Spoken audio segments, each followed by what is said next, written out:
Having me as a so-called useless daughter-in-law must be such a disappointment. At least that's how she always made me feel. Her mocking laughter rang through the phone, leaving me stunned.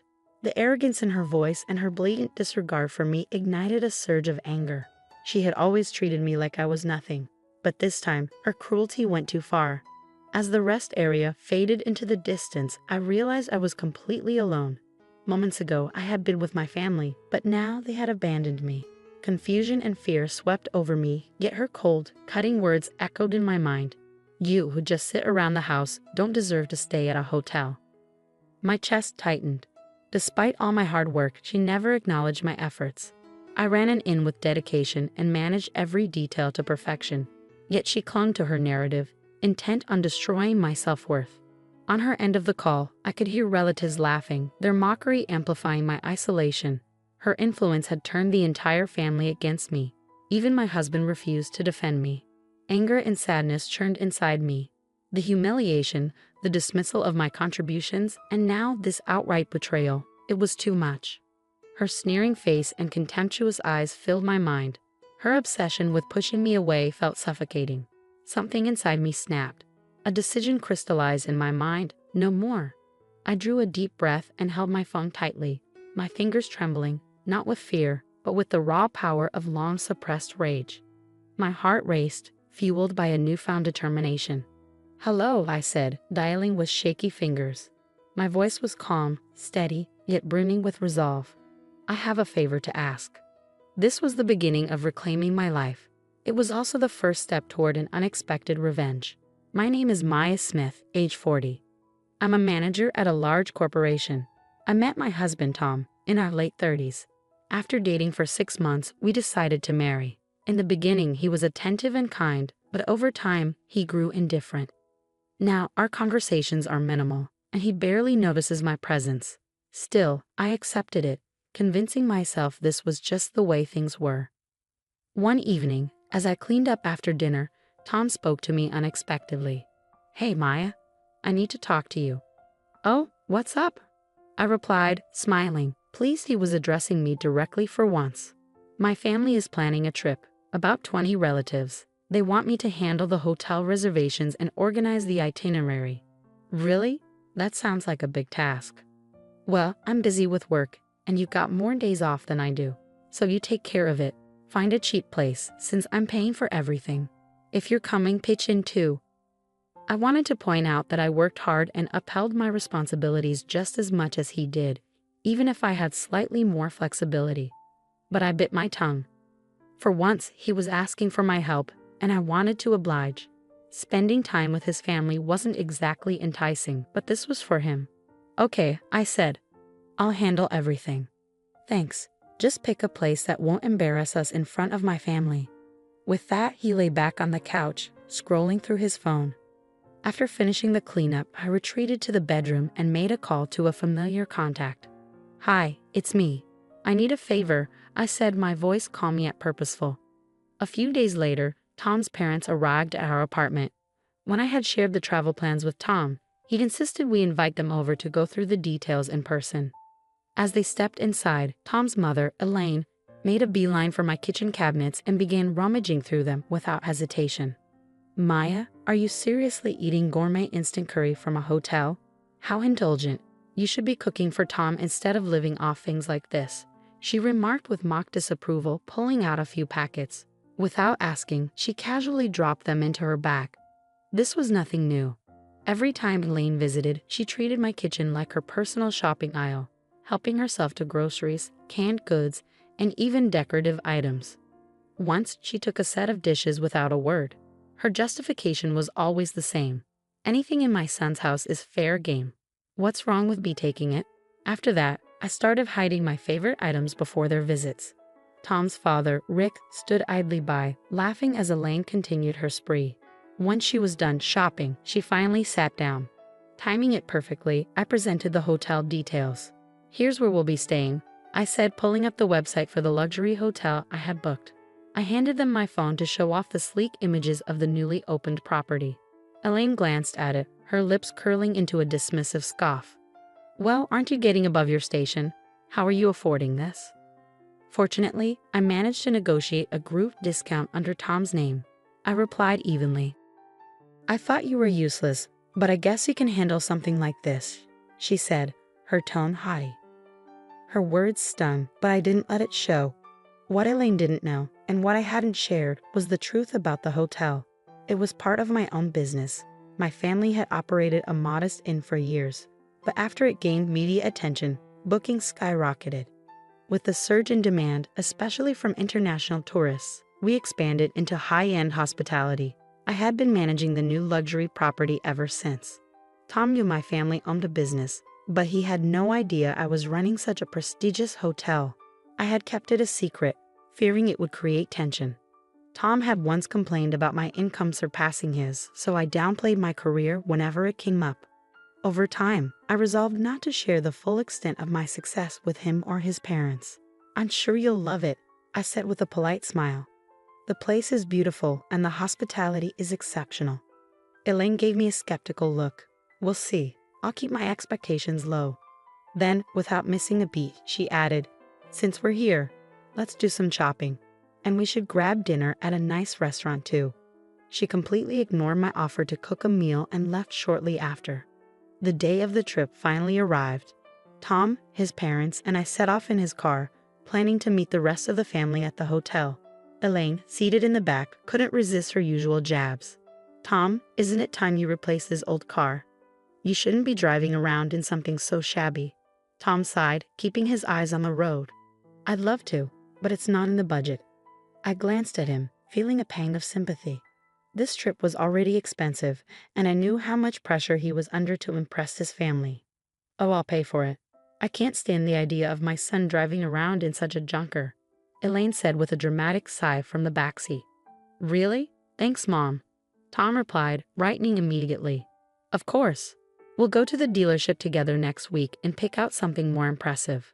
They continued chatting as if I weren't sitting right there beside Tom in the front seat. Moments like this had become the norm with his family.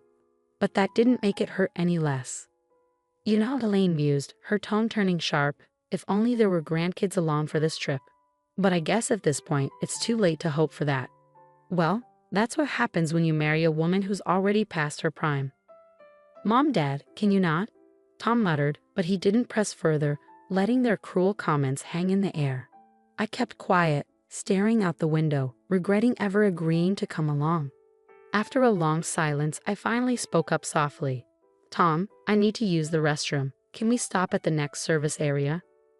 Elaine immediately rolled her eyes. Couldn't you have gone before we left? This is why we're always late.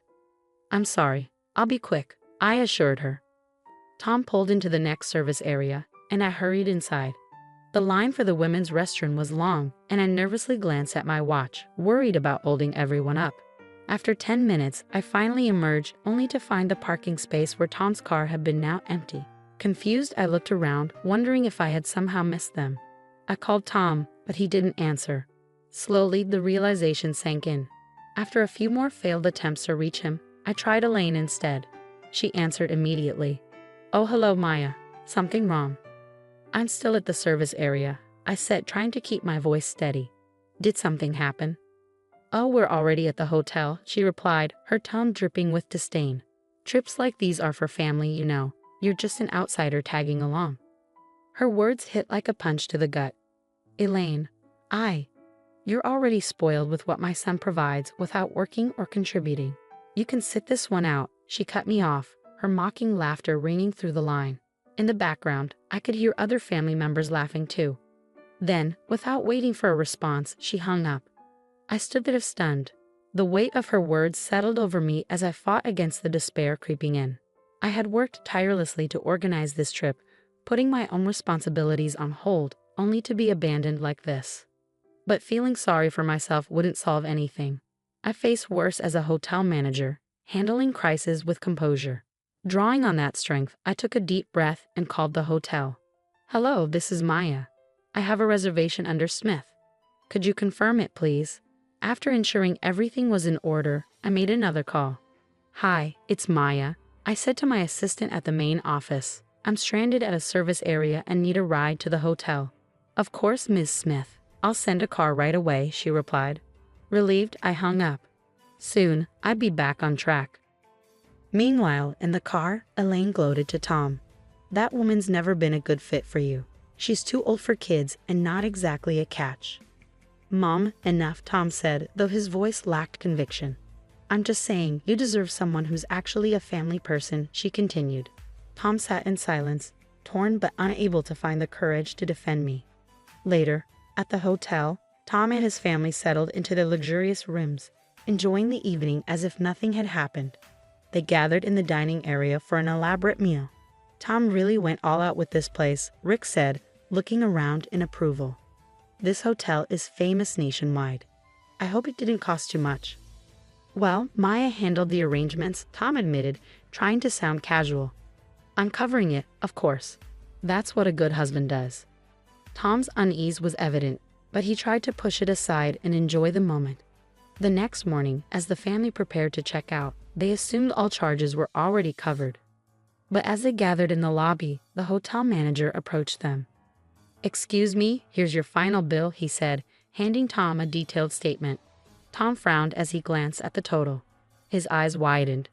The charges included a suite upgrade, additional services, and the group's special rate. Wait, Tom stammered. Why is this so much more than expected? I thought everything was handled with a discount.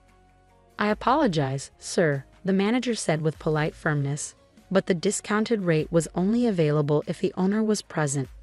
Tom frowned, his confusion evident. The owner? Who's that supposed to be? That would be Maya Smith, your wife. The room fell silent.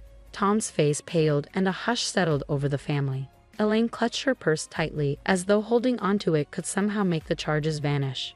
You mean she, Maya, owns this hotel? Tom stammered, his voice shaky. The manager gave a calm nod. Yes, she's the owner. Since she wasn't present, the discounted rate is void. The total amount due now is $20,000. Elaine gasped, her grip on her purse tightening further. Tom, do something. This must be some kind of mistake. I didn't know, Tom stuttered, looking increasingly flustered. I didn't realize Maya was the owner. The manager extended the bill with a steady hand. How would you like to settle this? The other relatives began murmuring among themselves, shifting uncomfortably. You didn't know she owned this place, and she paid for everything, someone whispered. Tom's gaze fell to the floor, unable to meet their eyes. Meanwhile, I arrived at the hotel, determined to face Tom and his family. The staff greeted me warmly. Welcome back, Miss Smith, the manager said with a respectful smile. Everything has been handled as you requested. I thanked him and headed to the lobby. As I entered, I spotted Tom and his family at the counter, their expressions a mix of embarrassment and unease. Squaring my shoulders, I approached them, my head held high. Good morning, everyone, I said, my voice calm but firm. I see you're having a lovely time. The shock on their faces was almost comical. Elaine was the first to recover, her tone thick with false sweetness. Maya, dear, we were just surprised. We didn't realize you were the owner here. I'm sure you didn't, I replied evenly, but I hope my outsider status no longer concerns you. Maya, listen, Tom began, but I held up a hand to stop him. No, you listen. You left me behind because I wasn't family enough. But I'm the reason you're even here, and I pay for everything. A heavy silence followed. No one dared to look at me, their eyes cast downward. Now about that bill, I added, my tone resolute. No more discounts. Consider it payment for the years of disrespect. Without waiting for a response, I turned and walked away, a sense of closure settling over me. I left them to figure out how to handle the costs on their own. Later that day, I decided to check out of my hotel suite and head home. The decision felt symbolic, leaving behind not just the trip, but Tom and his family, once and for all. Back in my suite, I packed my bags, reflecting on everything I had endured. This trip had been a turning point, a realization that I deserved respect and appreciation, things I'd never received from Tom or his family. As I was finishing up, the manager knocked on the door and entered carrying a parting gift. Miss Smith, thank you for your continued partnership and for trusting us. We hope this is just the beginning of many more successful ventures. Thank you, I replied, smiling. This hotel feels like a second home to me, and you've helped make it truly special. Checking out of the hotel felt like stepping into a new chapter. A powerful sense of freedom washed over me. Freedom from the past, from constant judgment, and from the weight of others' expectations. In the days that followed, I filed for divorce, finally choosing myself over a loveless marriage. I poured my energy into expanding the family business, opening more luxury inns, and pursuing dreams I'd shelved for far too long. Surprisingly, news of my divorce and Tom's mounting financial troubles soon spread. But I didn't dwell on it. My new life was brimming with purpose, community, and growth, surrounded by people who respected me and believed in my vision. On quiet evenings, I'd raise a glass to myself, grateful for the strength to walk away and build a life on my own terms. Happiness, I realized, was something I could claim for myself, and I wasn't looking back.